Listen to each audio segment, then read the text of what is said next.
Hello everyone, today I want to talk about how American media says Chinese students in the US are feeling a chill. Also, Trump's plan to move factories back to the US has loopholes.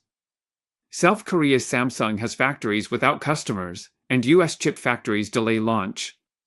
Recently, the US encouraged foreign investment in factories in America. Biden's administration uses subsidies, while Trump's approach is to threaten higher taxes.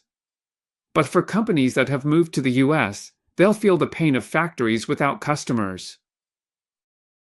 According to a report by Japan's Nikkei Asia on July 3, some supporters have said that South Korean giant Samsung Electronics, because it can't find enough customers to buy the chips it produces in the US, has had to delay the launch of its semiconductor factory in Taylor, Texas, and postpone the procurement of equipment for the plant. One major problem Samsung is facing is the phasing out of subsidies from the Biden era. The report says that Samsung's delay in starting production this time highlights the challenges chip manufacturers face when expanding their investments in the US. The previous US administration launched the CHIPS and Science Act in 2002, continuing to provide about $53 billion in subsidies to encourage the semiconductor industry to invest in the US. However, the disbursement of these funds has been repeatedly delayed, and it wasn't until September 2024 that the first batch of subsidies was officially finalized. In December, before Trump's inauguration, the U.S. Commerce Department granted Samsung $4.75 billion for its $37 billion Texas plan. This plan includes building 2 advanced logic chip factories and 1 R&D facility in Taylor, as well as expanding the existing wafer plant in Austin. After Trump took office, he went after Biden's policies. If the CHIPS and Science Act is overturned, the Trump administration would no longer subsidize Samsung's plant construction. Samsung will now rely entirely on itself. Another major issue Samsung faces is its customer base. According to a Nikkei report citing insiders, the delay in Samsung's Taylor chip plant is due to a lack of customers. Basically, even if the equipment is shipped over now, there's nothing to do with it. A senior executive familiar with the chip supply chain said that demand for chips in the US isn't strong, and since there's already a chip plant in Austin, Texas, there's no rush to install chip manufacturing equipment at the new Taylor plant. The executive added that the process nodes planned more than 3 years ago no longer meet the current needs of customers. However, a complete overhaul of the factory would be extremely costly, and that's also why Samsung is currently taking a wait-and-see approach. Samsung originally planned to produce 4nm process chipsets at its US plant, but later, to meet customer demand, it changed its plans and added even more advanced 2nm process chipsets. Joanna, an analyst at TrendForce, said that for Samsung, whether its US plant can achieve mass production largely depends on how well it can expand its customer base. She said that Samsung's foundry business previously faced issues with unstable yields and losing orders. Although things have improved since then, US chip export restrictions have kept its production profitability below the industry average. They are indeed working hard to win more American customers, and if subsidies and tax incentives are put in place, this plant might be able to start small-scale production. But whether or not it can achieve mass production still depends on the progress in expanding its customer base. On one hand, the US is encouraging chip manufacturing to return, especially for advanced chips below 5nm. On the other hand, it is strongly restricting the flow of high-end chips to China. This approach is self-contradictory. Take high-end smartphone chips as an example. In 2020, Huawei's rotating chairman Guo Ping once said that Huawei's smartphone chips consume several hundred million units a year, but later the US cracked down on Huawei and restricted foreign companies. Cases like Huawei caused overseas companies to lose business, and this major client, Huawei, is forced to use domestic chips. If new phones are no longer having the most advanced chips, they can highlight other features as selling points, such as launching triple-camera phones and so on. Huawei no longer fiercely competes in advanced chip manufacturing. Even Apple phones aren't chasing the highest-end, most expensive 2nm chips. The US has repeatedly banned high-performance AI chip sales to China, suppressing market demand for overseas companies manufacturing high-end chips in US factories. On one hand, the US cracks down on China's demand, and on the other, massively increases production lines for high-end chips lacking a domestic market. So, where will customers come from? Are American customers alone enough?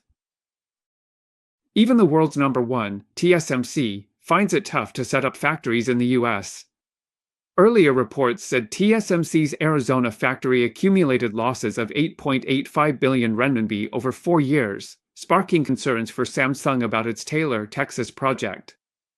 This worried Samsung more. If TSMC's US plant loses so much money upon starting production, what happens to Samsung's plant if it also starts production and increases supply?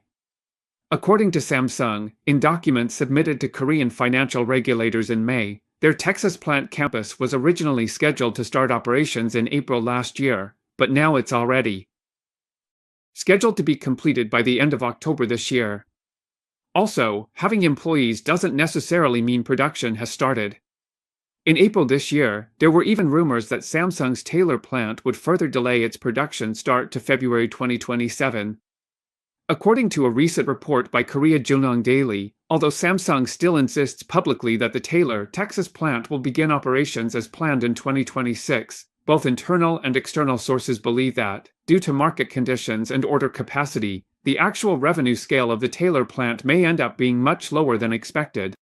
Since Samsung Vice Chairman Kim Yong-hwan took over the semiconductor division, Samsung as a whole has become increasingly cautious about investing in foundry equipment. Considering that Samsung's domestic foundry business in Korea has also experienced ongoing quarterly losses this year, the company has postponed equipment installation for the P4 production line at its largest domestic production base in Pyeongtaek. For the US plant, where both costs and risks are extremely high, it seems very difficult for management to easily make decisions to move forward with the next phase of investment.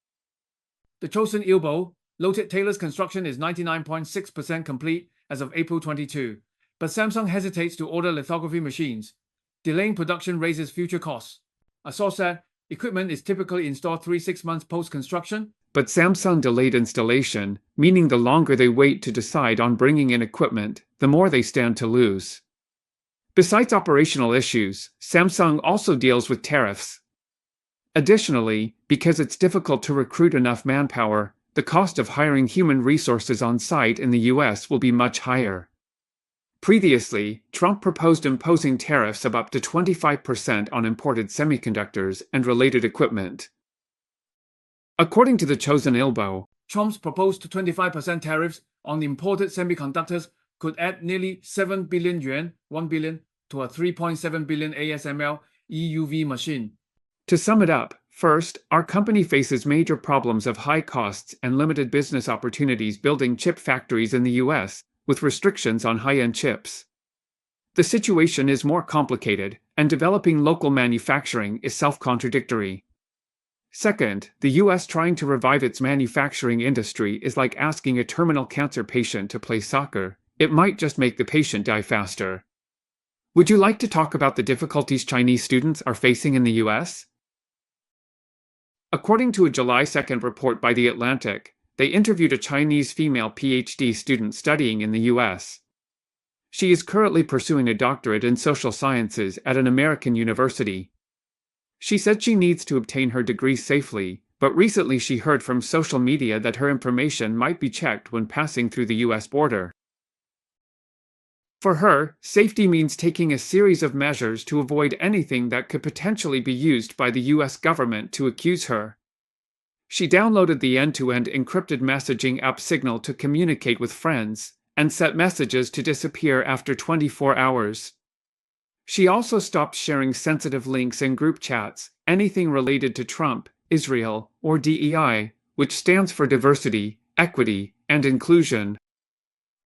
She's not the only one feeling anxious.